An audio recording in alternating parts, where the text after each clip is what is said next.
पिछला क्लास में आप लोग को हम बताए थे, लेजर बता दिए थे दोनों साइड कैसे आइटम कुछ होता है, सिंपल लेजर, ठीक है ना। अब उसका हम बताए थे आप लोगों को हम balance C D B D करना सिखाएंगे, ठीक है। इसमें क्या करना है, जैसे हम लोग को ये पता है कि ये टी शेप में बनता है लेजर, ठीक है ना। यहाँ पे डेट रहेगा पार्टिकुलर जे एफ अमाउंट, फिर इधर भी date particular J F amount,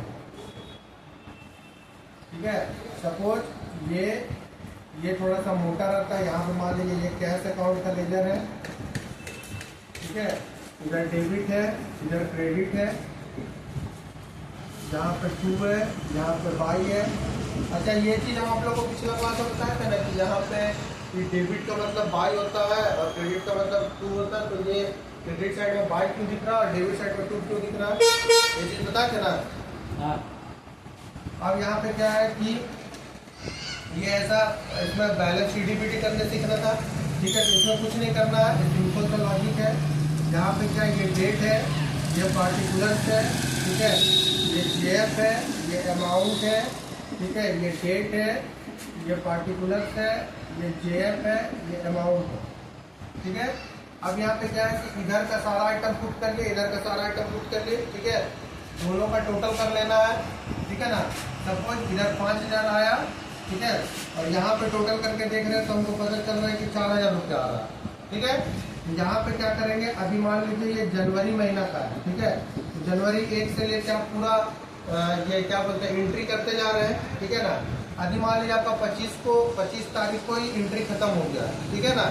तो भी बैलेंस सी डी जून 30 को ही होगा एंड में, ठीक है ना। अभी आपका 25 तक भी ट्रांजेक्शन हुआ, आगे ट्रांजेक्शन नहीं भी हुआ तो यहाँ पे जून 30 को ही बैलेंस शीट क्लियर होगा, ठीक है। जैसे मान लीजिए कि यदि कोई अपना दुकान दोपहर में बंद कर देता है तो इसका ये मतलब नहीं है कि दोपहर में ही क्लोजिंग हो जाएगा। क्लोजिंग का आइटम वो शाम में ही दिखेगा और उस समय जो क्लोजिंग किया है उसको नेक्स्ट डे ही ओपनिंग मानेगा, क्लियर है। ऐसा नहीं होगा कि वो दोपहर को ही क्लोजिंग मानने लगेगा, क्लियर है। यहाँ पे हम लोग जैसे जनवरी है तो हम यहाँ पे जनवरी 31 आए, ठीक है, और हम यहाँ पे लीजिए 2 बैलेंस सी डी, यहाँ पे क्या लिखते हैं 1000, दोनों साइड बराबर हो गया 5000, इधर भी बराबर हो गया 5000, क्लियर है। बैलेंस सी डी हो गया, हमेशा इसका क्रॉस होता है, ठीक है ना। अभी इस साइड बैलेंस सी डी तो ये इधर आपका बैलेंस सी डी हो जाएगा, ठीक है। तो और क्या होगा कि जैसे आज संडे है तो कल मंडे हो जाएगा, उसी तरह यहाँ पे यदि जनवरी 21 है तो यहाँ पे क्या हो जाएगा फरवरी 1, ठीक। और यहाँ पे क्या होगा कि जो बैलेंस सी डी का पैसा है ये यहाँ पे आ जाएगा बाई बैलेंस सी डी, ठीक है, 1000, क्लियर है, क्लियर है। तो ये जो फॉर्मेट का क्या बैलेंस सी डी इधर भी हो सकता है, ठीक है। तो जब बैलेंस सी डी इधर होगा तो बैलेंस सी डी इधर होगा, क्लियर है, ये दिक्कत है। अब क्या है कि ये जो आप बनाए लेजर, ठीक है, balance C D B D के, ये स्टार्टिंग बिजनेस है, ठीक है ना। आप स्टार्ट से ट्रांजेक्शन करता है, लास्ट में सीडी की और उसको बीडी कर दिए, क्लियर है। लेकिन अभी मान लीजिए जब यहाँ के बाद से जब कैश का लेजर बनेगा नेक्स्ट मंथ से, उसको क्या बोलता है रनिंग बिजनेस, ठीक है ना। मतलब पहले से आपके पास कुछ पैसा है, अब उसके बाद आप उस पैसे से आप ट्रांजेक्शन कीजिए, बेचेंगे तो कैश अप करेगा और कोई चीज खरीदेंगे तो कैश डाउन करेगा, या कोई खर्चा करेंगे तो कैश डाउन करेगा, क्लियर है। अब यहाँ पे एक चीज ये भी सवाल आता है कि ये क्रॉस क्यों होता है, ठीक है ना। तो आप एक चीज ध्यान दीजिए, ये जो 1000 रुपये यहाँ पे लिखा हुआ है ये पैसा इस साइड का नहीं है, ये पैसा इस साइड का, इसको बैलेंस बराबर करने के हम लोग यहाँ लिखे थे। इसलिए जब बैलेंस बीडी हुआ तो ये पैसा फिर एज इट इज अपने जगह डाल दिया, ठीक। और यदि इधर बैलेंस बीडी होता तो इधर बैलेंस बीडी होता, क्यों, क्योंकि इधर का पैसा यहाँ पे बैलेंस बीडी करके दिखाया जाता और वही पैसा फिर से ओपनिंग में आके बैलेंस बीडी देता। वो जिधर का पैसा था अभी ये डेबिट साइड का, क्रेडिट साइड का पैसा था तो फिर से क्रेडिट साइड में चला गया, अभी वो डेबिट साइड का पैसा था तो फिर से डेबिट साइड में चला जाता, क्लियर है, यस। अब क्या था कि उसमें पहला था सिंपल लेजर जो कि आप लोग क्लियर हो गया, ठीक है। अब दूसरा था तो सिंपल लेजर में क्या था कि जर्नल एंट्री से लेजर बनाना है, और दूसरा वाला में क्या था कि लेजर टू जर्नल एंट्री, यानी जैसे आपने 12th पढ़िएगा तो उसमें क्या है कि उसमें जर्नल एंट्री नहीं होता, डायरेक्ट लेजर बनाने मिलता, ठीक है। और आप लोग को 11th में भी पढ़ाया क्या डायरेक्ट लेजर बनाना, ठीक। तो बहुत बच्चा ऐसा करता है कि उसको रफ में जर्नल एंट्री बना लेता फिर लेजर बनाता, तो it's a waste of your time, ठीक है ना, क्योंकि वो आपको जो सिखा रहा बुक कि आपको डायरेक्ट लेजर बनाना, तो आपको डायरेक्ट लेजर बनाना सीखना पड़ेगा। ये नहीं कि आप उसको रफ में जनरल एंट्री कर लीजिए और फिर लेजर बनाइए। क्लियर है? यस। तो अब यहाँ पे क्या है कि जैसे आप 12 में बना रहे हैं या कहीं पे भी डायरेक्ट लेजर बना रहे हैं, तो आपको ये तो पता होना चाहिए कि हाँ वो सही है कि गलत है। ठीक है, तो जैसे सपोज अब हम लोग को दूसरा टॉपिक क्या पढ़ना है, लेजर टू जनरल एंट्री, यानी लेजर जो है उससे जनरल एंट्री कैसे बनेगा। ठीक है, लेजर टू जनरल एंट्री। अब यहाँ पे क्या है कि जैसे हम लोग बहुत सारा मान के चलिए लेजर टू जनरल एंट्री हम लोग को बनाना है, तो लेजर टू जनरल एंट्री में क्या है कि जैसे हम यहाँ पे बहुत सारा लिख दिए सेल्स अकाउंट, ठीक है, यहाँ पे लिख दिए बाई परचेज अकाउंट।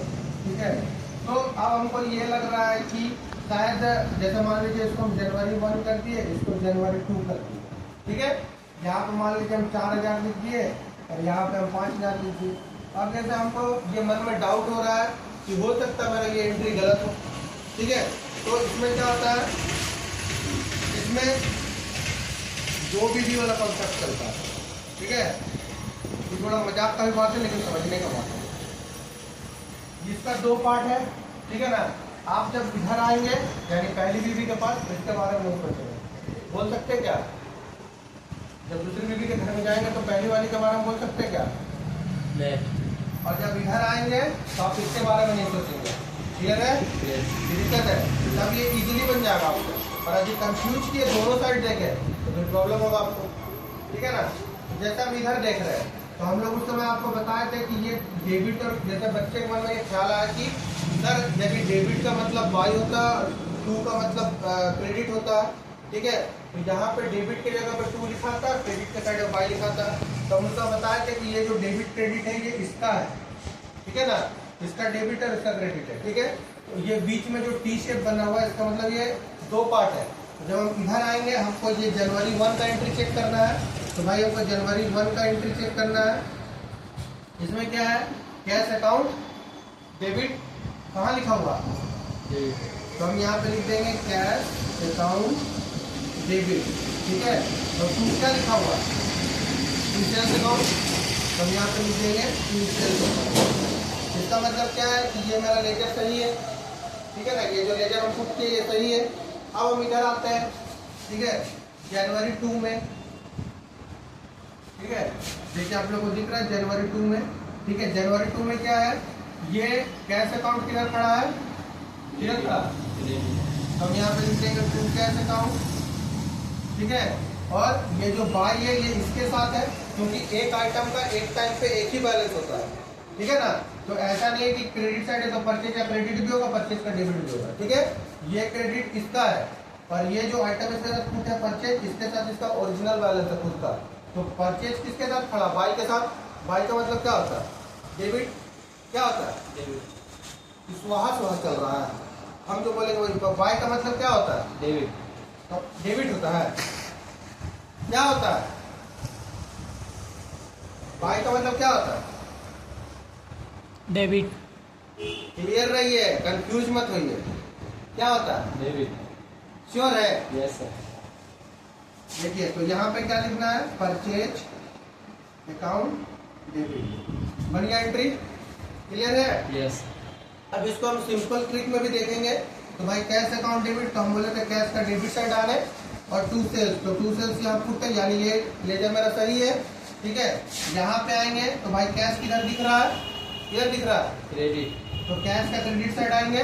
ठीक है, और ऊपर में क्या, परचेज डेबिट साइड में है, तो परचेज बाई के साथ में डेबिट साइड में, इसका मतलब क्या, ये एंट्री सही है, ये लेजर सही है। ठीक है, अब क्या आप लोग का बच गया है, डायरेक्ट लेजर। ठीक है ना, नेक्स्ट क्लास में हम आपको डायरेक्ट लेजर बता देंगे। क्लियर है? Yes sir.